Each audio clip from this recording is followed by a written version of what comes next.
પ્રકરણ 11 વાગે છે રે વાગે છે. વિદ્યાર્થી મિત્રો, જગતમાં જે પુણ્યશાળી સ્ત્રીઓએ પોતાના સ્વજનો અને સમાજના અત્યાચારો સહન કરીને પણ ભગવાનને પામવા માટે સખત મહેનત કરી છે, તે સદ્ગુણી સ્ત્રીઓમાં મીરાબાઈ ખૂબ જ ઉચ્ચ સ્થાન ધરાવે છે. મીરાબાઈના જન્મથી ભારત વર્ષની સ્ત્રી જાતિનું ગૌરવ વધ્યું છે. મીરાબાઈનો જન્મ રાજસ્થાનના મેળતા ગામમાં થયો હતો. તેમનો જન્મ રાજવી પરિવારમાં થયો હતો. બાળપણથી જ તેમનું મન કૃષ્ણ ભક્તિ તરફ વળેલું હતું. તે સાધુ સંતોની સંગતમાં રહેતા હતા. વાગે છે રે વાગે છે કાવ્યમાં શ્રી કૃષ્ણ માટેના તેમના અપાર પ્રેમ અને ભક્તિ દેખા દે છે. વાંસળી વગાડનાર બાળ કનૈયાના પહેરવેશનું સુંદર વર્ણન કરીને કવિયત્રી નાચી રહેલા કાન્હાનું સજીવ ચિત્રણ પણ રજૂ કરે છે. એમના મતે આ વિલક્ષણ દર્શન થકી જ સર્વે દુઃખો દૂર થાય છે.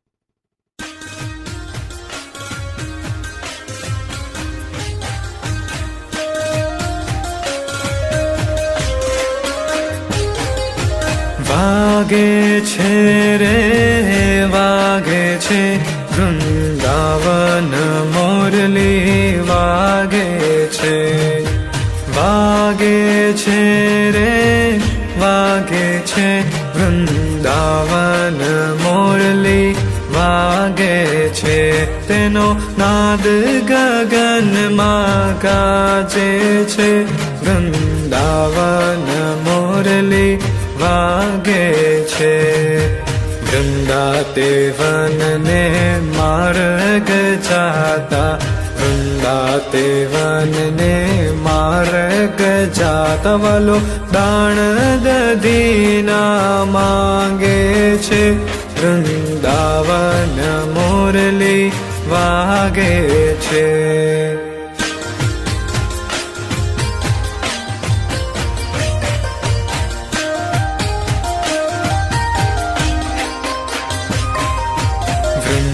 તે વનમાં રાસ રચ્યો છે. પીળા પીતાંબર ચરકસી જામો, પીળો તે પટકો સાજે છે. વૃંદાવન મોરલી વાગે છે.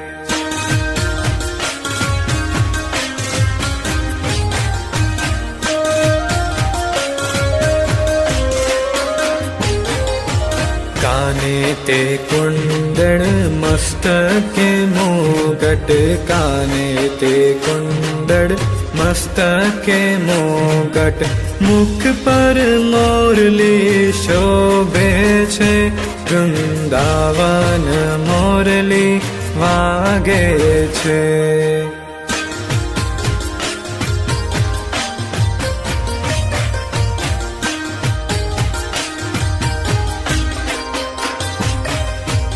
વૃંદા તે વનની કુંજ ગલનમાં, વૃંદા તે વનની કુંજ ગલનમાં વાલો થનક થનક થઈ નાચે છે. વૃંદાવન મોરલી વાગે છે.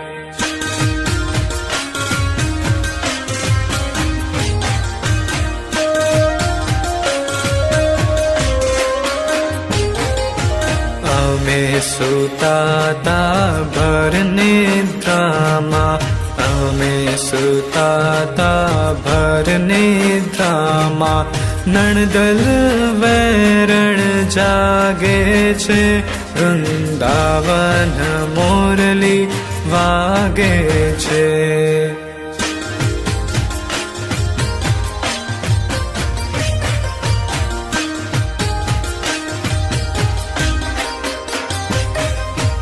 भाई मेरा कहे प्रभु गिरधर ना गुण, भाई मेरा कहे प्रभु गिरधर ना गुण, दर्शन थकी दुख भागे છે.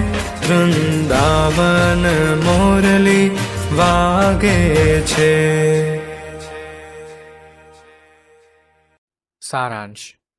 શ્રી કૃષ્ણ વિષ્ણુ ભગવાનના 8મો અવતાર માનવામાં આવે છે. કન્હૈયા, માધવ, શ્યામ, ગોપાલ, કેશવ, દ્વારકેશ અથવા દ્વારકાધીશ, વાસુદેવ વગેરે નામોથી પણ ઓળખાય છે. મીરાબાઈના કૃષ્ણ ભક્તિના પદો એમના હૃદયમાંથી ફુવારાની જેમ પ્રગટ થયા છે. એમના પદોની વાણી સરળ, સ્વાભાવિક, કોમળ અને મધુર છે. મીરાબાઈની ભક્તિ રચનાઓ લોકજીવનમાં વણાઈ ગઈ છે. અહીં શ્રી કૃષ્ણની પ્રત્યક્ષ ઝાંખી થતી અનુભવાય છે અને મુરલીના નાદમાં રત થઈ જવાય તેવું પદ પ્રસ્તુત કરવામાં આવ્યું છે. શ્રી કૃષ્ણની વિચરણ ભૂમિ વૃંદાવનની માહિતી રજૂ કરી છે.